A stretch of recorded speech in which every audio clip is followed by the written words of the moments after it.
नमस्कार, आप लोग देख रहे हैं डिजिटल खबरलारा। मैं मोहन सिंह। आसनसोल में कोल माफियाओं में हड़कंप मचा हुआ है। जी हाँ, आसनसोल के कई कोल माफियाओं में हड़कंप मचा हुआ। क्यों?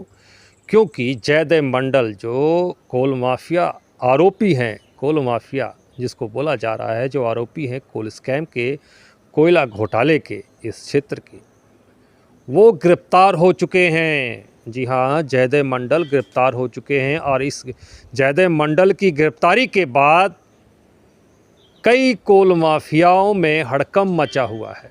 जयदेव मंडल की गिरफ्तारी क्यों हुई है, पहले वो समझते हैं। 2023 में एक गोली कांड के आरोपी जो है उसका बनाया गया था जयदेव मंडल को। दिनेश गोराई नाम के एक शख्स है जो आसनसोल के बाईपास चंद्रचूड़ मंदिर के पास कुछ ज़मीन को लेकर वाद विवाद हुआ था।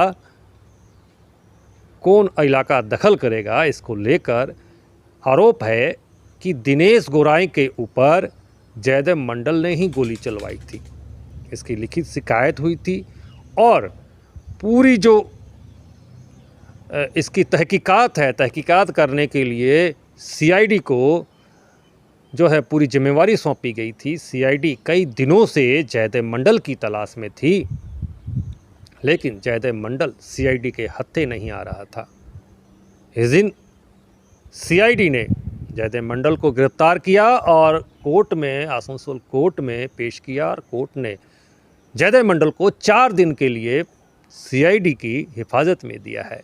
सीआईडी फिलहाल इस गोलीकांड के बारे में पूछताछ कर रही है, लेकिन इस बीच कई कोल माफियाओं में हड़कंप मचा हुआ है। जिन कोल माफियाओं के नाम 43 से भी ज़्यादा कोल माफियाओं के नाम सीबीआई की लिस्ट में है, अर्थात सीबीआई ने उनको आरोपी बनाया है, अब उन लोगों में हलचल शुरू हो चुकी है कि जयदेव मंडल जब सीआईडी की रिमांड ख़त्म हो जाएगी, क्या सीबीआई फिर समन भेजेगी या सीबीआई कोर्ट फिर तुरंत बुलाएगी जयदेव मंडल को हाजिरा देने के लिए। आसनसोल शिल्पांचल में जो कोयले का स्कैम हुआ है, क्या फिर वो स्कैम आगे आएगा, बढ़ेगा, या इसकी जो रोकथाम है वो होगी। ये पूरा अभी जो विषय है, ये विषय जांच का विषय है। और क्या फिर से सीबीआई की जो जांच है वो तेज़ी प्रगति में आएगी। इस तरह के जो है बातें हैं उठ के आ रही हैं, इससे कई कोल माफिया जिनका नाम इस चार्जशीट में है, चार्ज फ्रेम गठन होगा तो उस पर कार्रवाई होगी। इसी के लिए क्या डरे हुए हैं कोल माफिया। आपको बता दें कि इस क्षेत्र में कई ऐसी इंडस्ट्री हैं जहां पर अवैध कोयले का जो कारोबार है, उस कारोबार के ज़रिए कोयले का अवैध कोयला उस इंडस्ट्री में जाता था जहां पर उनकी खपत होती थी और उनका प्रोडक्शन होता था फैक्ट्रियों में। उनके ऊपर भी ऐसी कई 10 से भी ज़्यादा फैक्ट्रियों के जो ऑनर हैं उनके ऊपर भी यह आरोप है कि वो जयदेव मंडल, अनूप माझी उर्फ लाला के साथ मिलकर कोयले का अवैध धंधा के तस्करी के साथ जो हैं वो युक्त हैं।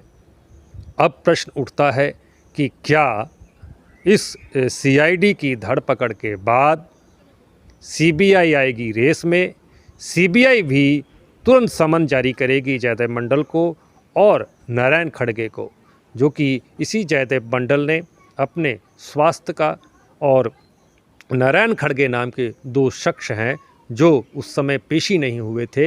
इन 2 जनों की पेशी नहीं होने के कारण सीबीआई ने चार्ज फ्रेम गठन नहीं कर पाई है सीबीआई, और जिसके कारण उन्होंने फिर से जो है अगली जो तिथि है वो दी है चार्ज फ्रेम गठन करने की।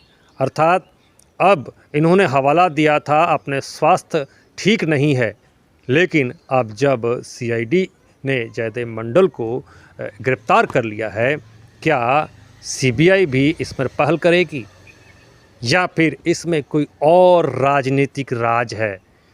क्या कोई और इस पूरे घटना को खेल रहा है? क्या कोयले के अवैध धंधे में जो लिप्त हैं वो कोई नई साजिश कर रहे हैं, सभी सवाल खड़े होते हैं। फिलहाल ये तो समय आने पर ही पता चलेगा। आसनसोल से डिजिटल खबरीलाल के लिए मोहन सिंह।